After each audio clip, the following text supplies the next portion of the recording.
They are planning the erection of the great monastery in New Mellifont, which will consolidate the Cistercian order in these parts more firmly than ever before.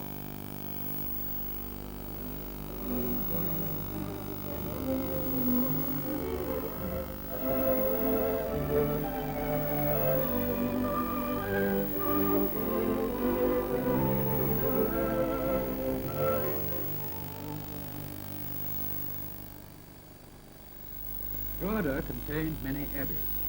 On the left is the Magdalene Tower, all that remains of the Dominican abbey founded in 1224 Christianity.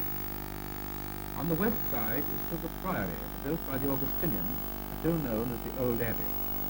It is thought to be the site of a monastery founded by St. Patrick, later destroyed by the Danes.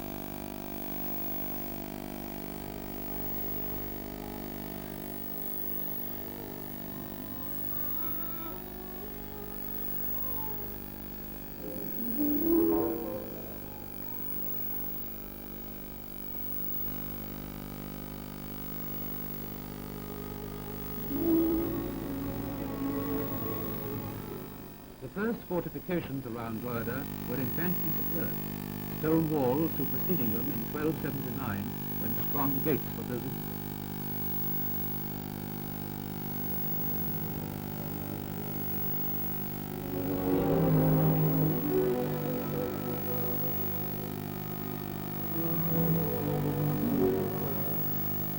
Only St. Lawrence's Gate stands, one of the most perfect examples of old Irish gateways.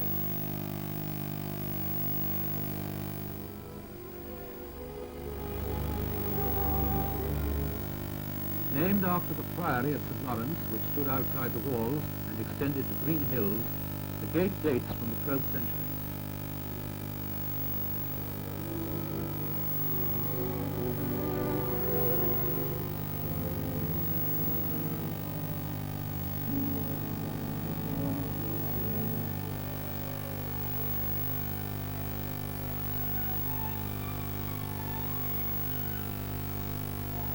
At the foot of Millmount, on the Need side of the river, stand the remains of Buttergate, or Westgate as it was then called. The name is derived from buttress. Some hold that butter is a corruption of the Irish word for hair, butter, a row.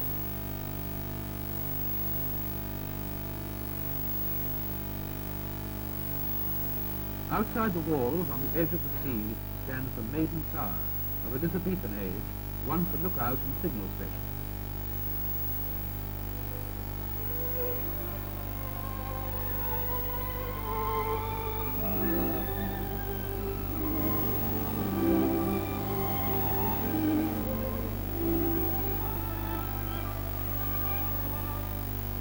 Tragedy came to Drogheda in 1649 with the arrival of Cromwell's army at the walls of the town. Held at bay for some days, he finally broke through at this point, and his treatment of those within was merciless.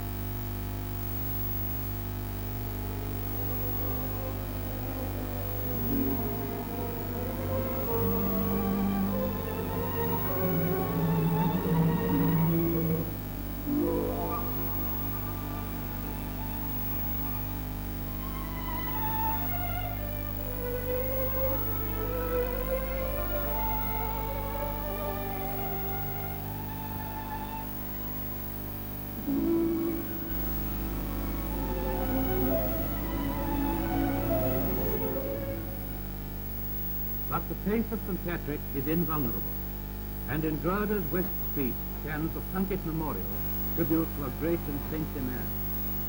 20 years after Cromwell's massacre, Dr. Plunkett returned to Ireland from his studies in Rome to become Archbishop of Armagh. Working against time, he held 2 synods and 2 ordinations, and within a month administered the sacrament of confirmation to more than 10,000 persons. Archbishop Plunkett was arrested and charged with plotting to overthrow the civic authority. The trial failed, and he was called to London on a charge of high treason. False evidence and paid witnesses resulted in the Archbishop being found guilty. Dragged through the London streets to Tyburn in July 1681, he was hanged, drawn, and quartered. Later, his body was smuggled over to Germany by the faithful Father Corker. As the Blessed Oliver Plunkett addressed the great crowd gathered to witness the execution, his calmness and spiritual strength made so deep an impression that many wept and prayed. In 1721, Blessed Oliver Plunkett's head was brought back to Drogheda by Primate Hugh MacMahon, and is now enshrined on an altar in St. Peter's Church, that his greatness may never be forgotten.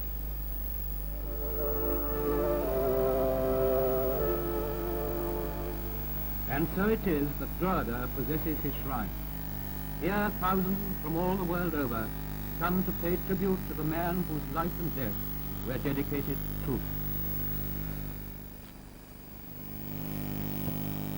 9 years after the martyrdom of Blessed Oliver Plunkett, another page in Ireland's history was written, the Battle of the Boyne.